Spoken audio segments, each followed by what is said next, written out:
Bonjour les troisièmes. Aujourd'hui, on va travailler un petit peu sur les sections. Les sections, c'est quand on coupe un solide. Alors, je vous ai proposé un pavé droit et un cylindre. Alors, peut-être que vous les reconnaissez si vous les avez utilisés en quatrième. Vous avez fait une petite activité avec des objets en bois qui étaient peints de couleurs assez vives et qui étaient coupés en deux. Et vous deviez retrouver les deux moitiés et mettre un petit bout de bois pour que ça tienne. Si cette activité vous rappelle quelque chose, tant mieux. Donc là, on va couper ces solides, on va imaginer qu'on les coupe, et on va dessiner les sections. Et en troisième, on vous demande non seulement de donner la forme de la section, mais en plus ses dimensions. Et on va voir que c'est là où c'est un petit peu plus embêtant. On commence avec le pavé. Alors le pavé, si on le coupe parallèlement à l'une de ses faces, par exemple, comme ceci, horizontalement, comme ceci, verticalement. Si c'est parallèle à une face, il n'y a aucun souci. La section est un rectangle et on connaît les dimensions. Par exemple, si je coupe horizontalement ici, devant et à droite, je vais obtenir cette ligne-là. Donc c'est la marque laissée par la scie. Pour tracer la section derrière, il me suffit de faire des parallèles. Je respecte les pointillés évidemment et je fais des parallèles à ces deux traits-là. Donc là, par exemple, c'est la section de ce pavé passant par le point A et parallèlement à la face du dessous ou du dessus. Si on vous demande les dimensions, donc aucun souci. Si notre pavé il fait, alors on va faire 4, 3 et 6 par exemple, la dimension elle fait 3 par 4 et c'est un rectangle. Aucun problème, aucun calcul à faire. Maintenant, si on vous demande une section parallèle à la face de droite par exemple. Si c'est parallèle à la face de droite, par exemple passant par ce point-là, vous faites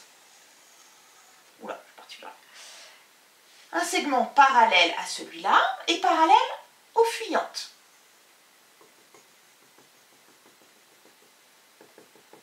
Voilà la section. Donc à dessiner, il suffit d'avoir une règle. Soit la figure est donnée sur des carreaux, dans ce cas-là aucun souci, soit elle est donnée sur papier blanc. Et donc faites des parallèles qui ont l'air justes, quitte à utiliser une réquerre si vous avez du mal. Non, moi j'ai rien utilisé, alors c'est pas merveilleux.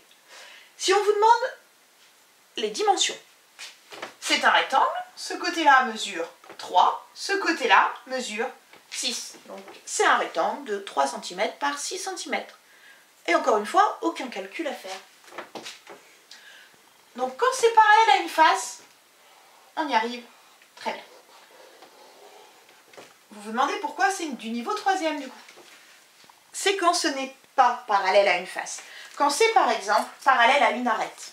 Alors là vous avez le même pavé, je ne sais pas si vous le verrez bien, mais c'est le même pavé que le précédent, hein. C'est la même taille, exactement pareil.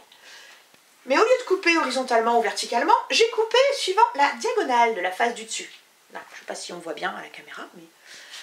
Du coup, je le coupe. J'obtiens d'ailleurs deux prismes à base triangulaire. Et quand je coupe, j'obtiens encore une fois un rectangle. C'est l'avantage du pavé, quand on le coupe, on obtient tout le temps des rectangles. Par contre, si je vous demande les dimensions du rectangle, là, il y aura des calculs à faire. Alors, on va le dessiner pour que vous compreniez quels sont les calculs à faire. Donc, on coupe suivant la diagonale. Je dessine donc une diagonale. Je coupe ici. Ce trait-là, il est marqué. Suivant la diagonale et suivant ce trait-là. Voilà ma section. En rouge au tableau, elle est facile à voir. Par contre, quelles sont ses dimensions? Ce côté-là fait 6, aucun problème. Par contre, ce côté-là, on ne le connaît pas. Mais qu'est-ce que l'on sait? On sait que ce côté fait 4. On sait que ce côté fait 3. Celui-là, on ne le connaît pas. Mais ce triangle, si vous regardez bien, donc mon pavé, c'est un triangle rectangle. C'est l'avantage du pavé qui a des angles droits partout. Donc, je vais mettre un angle droit ici. Il est déformé à cause de la perspective. On a en fait 3, 4 et la longueur qui nous intéresse. Donc évidemment, on va faire Pythagore. C'est pour ça qu'on voit les sections seulement maintenant. Trouver la forme, c'est évident. Un élève de primaire vous aurait dit que c'était un rectangle. Par contre, comme vous êtes en 3e, vous êtes capable d'utiliser le théorème de Pythagore pour me trouver cette longueur-là. Alors, évidemment, ce n'est pas un nombre décimal, peu importe, vous laissez sous forme d'une racine ou un nombre, ou une valeur approchée, peu importe. Vous trouvez cette longueur-là, l'autre fait 6 et vous avez fini l'exercice. Ça permet de faire un petit exercice sur Pythagore, de voir si vous arrivez à voir en 3D. Donc c'est un exercice qu'on aime bien demander en 3e. Alors si on est méchant, on peut aussi couper ailleurs que sur la diagonale. Mais en fait l'exercice serait le même. Si je coupe vraiment de travers, voilà. Je pars d'un coin par exemple et je coupe là. J'arrive ici. Je peux tracer la section. Voilà.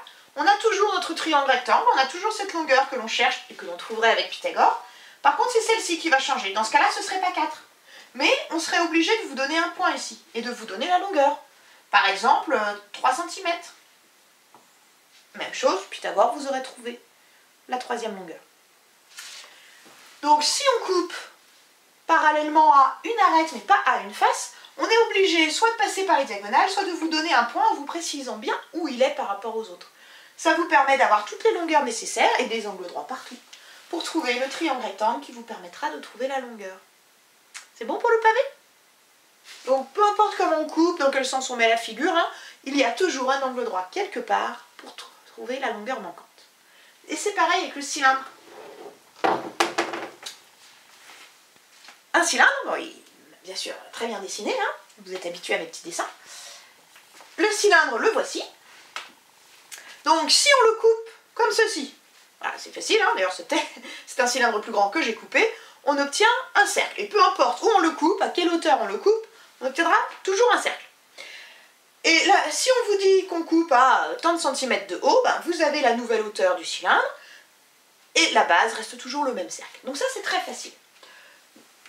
Donc là, si je vous dis, alors on va dire qu'il fait 7 cm de haut.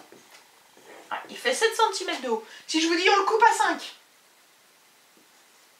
Voilà, hop, le point A, on le coupe à 5.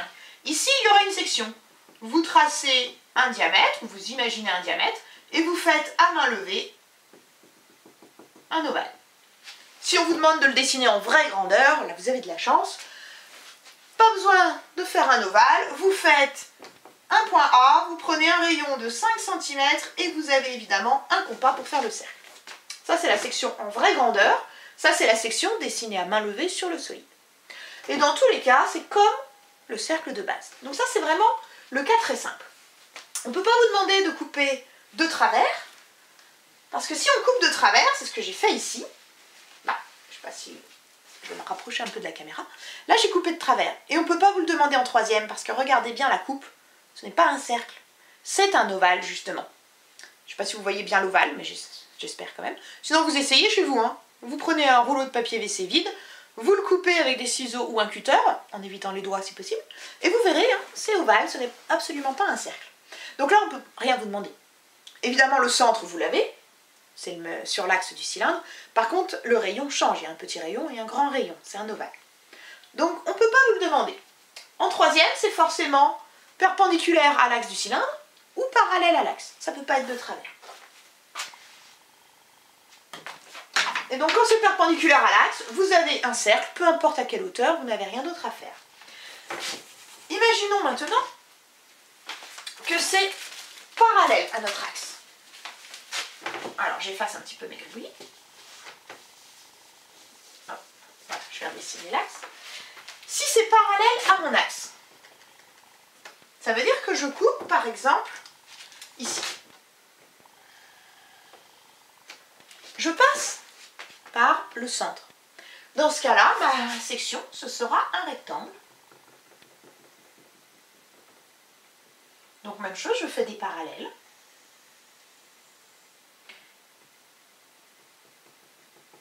Et j'obtiens ici un diamètre. Le plus simple, c'est de faire une parallèle et de tracer le diamètre avant. Ce sera un petit peu plus juste.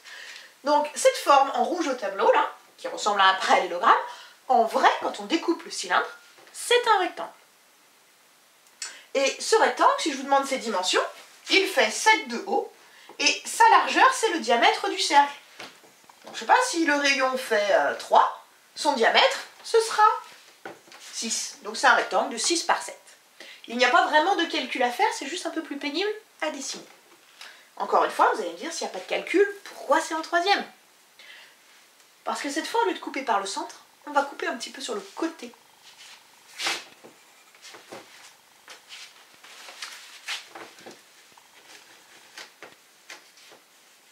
Donc je vais couper passe par le centre. Je vais couper par exemple ici. Je coupe là. Je peux toujours tracer ma section. Ça ne me pose pas de problème. Ça fait toujours 7 de haut. Par contre, cette longueur-là, je ne la connais pas. Pourquoi je ne la connais pas? Parce que ce n'est pas un diamètre du cercle. C'est une corde. Donc je sais que ça fait moins de 6, mais je ne sais pas combien ça vaut. Sauf que, évidemment, on peut faire le calcul. Si vous dessinez, pardon, la face du dessus, donc là vous avez le diamètre de tout à l'heure qui fait 6. Là vous avez le centre. Voilà ma section.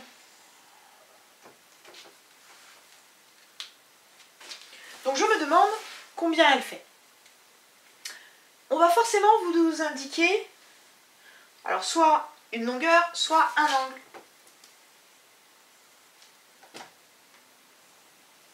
Je dessine ce diamètre-là, c'est le même, il vaut toujours 6. Vous verrez peut-être mieux cette longueur-là. Et j'ai ici un triangle.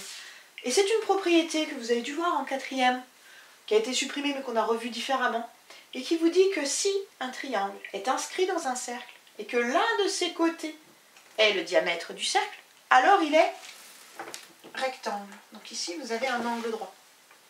Si vous préférez, la propriété vous dit que ça, c'est un rectangle, parce que ces diagonales sont égales et se coupent en leur milieu. Ça vient de là, la propriété. Là, je ne vais pas encombrer ma figure avec tout le rectangle. Vous pouvez démontrer donc très facilement, que vous avez un triangle rectangle.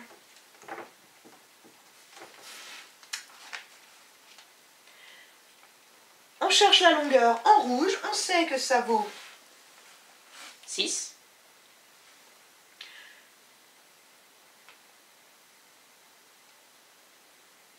Pardon. Et donc, vous avez Pythagore, comme tout à l'heure, hein, qui va vous donner cette longueur-là. Alors vous allez me dire, oui, mais il faudrait avoir l'autre. Alors, soit on vous dit que les deux longueurs sont égales, ça dépend comment on coupe, on vous le dirait, soit on vous en donne au moins une de longueur. Je n'aurais pas dû comme ça.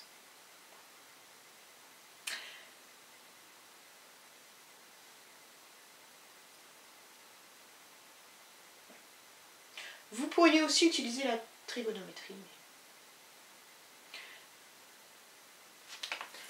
Pour ceux qui ont vu la trigonométrie, parfois on vous donne l'angle. Si on vous donne un angle, évidemment, la trigonométrie vous donnera également le côté. Mais je réfléchis dans quel cas on vous donne l'angle, c'est peut-être moins courant. C'est plus souvent Pythagore qu'on vous demandera. Ça, c'est le cas le plus compliqué qu'on puisse vous demander, c'est-à-dire décaler par rapport à l'axe. Il y a quelques exercices en 3e qui sont comme ça, c'est déjà tombé 1 ou 2 fois au brevet d'ailleurs. C'est de plus en plus rare. Par contre, il y en a en seconde.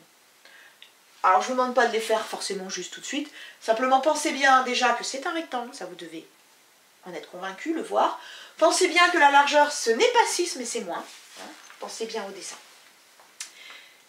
Et si on vous demande de le calculer, dessinez la face du dessus en vraie grandeur. Ça vous permettra de voir le triangle rectangle, quelle longueur on vous donne ou quel angle on vous donne. Cherchez bien l'angle droit, évidemment. Et ça vous permettra de finir les calculs. Donc soit Pythagore, soit la trigonométrie, selon les informations qu'on vous donne.